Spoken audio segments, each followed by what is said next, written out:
Queenie slumps by the fire and sleeps till tomorrow, snoring loud as a human.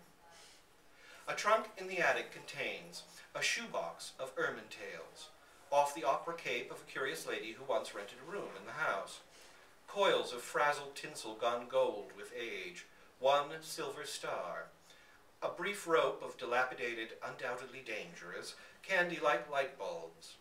Excellent decorations as far as they go, which isn't far enough. My friend wants our tree to blaze like a Baptist window, droop with weighty snows of ornament. But we can't afford the made-in-Japan splendors at the 5 and dime, so we do what we've always done, sit for days at the kitchen table with scissors and crayons and stacks of colored paper. I make sketches, and my friend cuts them out. Lots of cats. Fish, too, because they're easy to draw. Some apples, some watermelons, a few winged angels devised from saved-up sheets of Hershey bar tinfoil. We use safety pins to attach these creations to the tree. As a final touch, we sprinkle the branches with shredded cotton, picked in August for this purpose. My friend, surveying the effect, clasps her hands together. Now, honest, buddy, doesn't it look good enough to eat? Queenie tries to eat an angel. After weaving and ribboning holly wreaths for all the front windows, our next project is the fashioning of family gifts. Tie-dye scarves for the ladies. For the men, a homemade brew of lemon and licorice and aspirin syrup to be taken, quote, at the first symptom of a cold and after hunting, end quote. But when it comes time for making each other's gift, my friend and I separate to work secretly. I would like to buy her a pearl-handled knife, a radio, a whole pound of chocolate-covered cherries. We tasted some once, and she always swears, I could live on them, buddy. Lord, yes, I could. And that's not taking his name in vain. Instead, I am building her a kite. She would like to give me a bicycle. She said so on several million occasions. If only I could, buddy. It's bad enough in life to do without something you want, but confound it, what gets my goat is not being able to give somebody something you want them to have. Only one of these days I will, buddy, locate you a bike. Don't ask how. Steal it, maybe.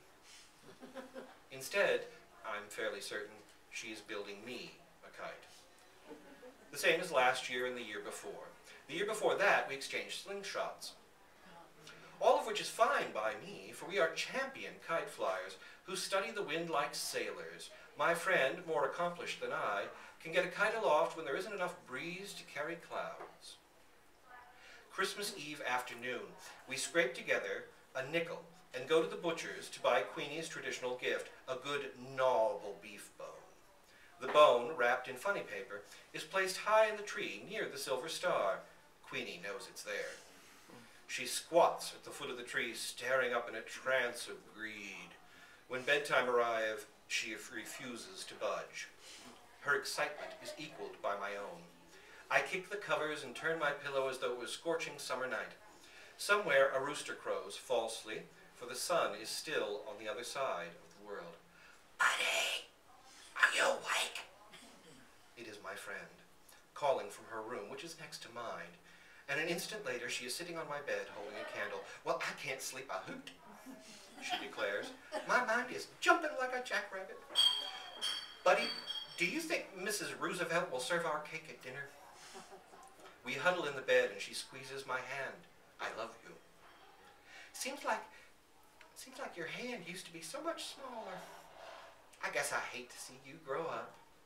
When you grow up, will we still be friends? I say always. But I feel so bad, buddy.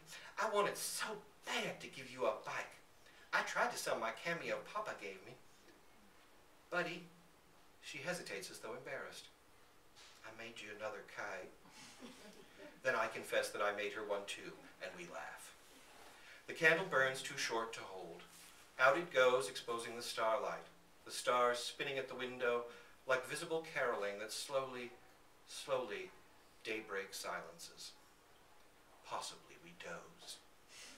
But the beginnings of dawn splash us like cold water. We're up, wide-eyed and wandering while we wait for the others to waken.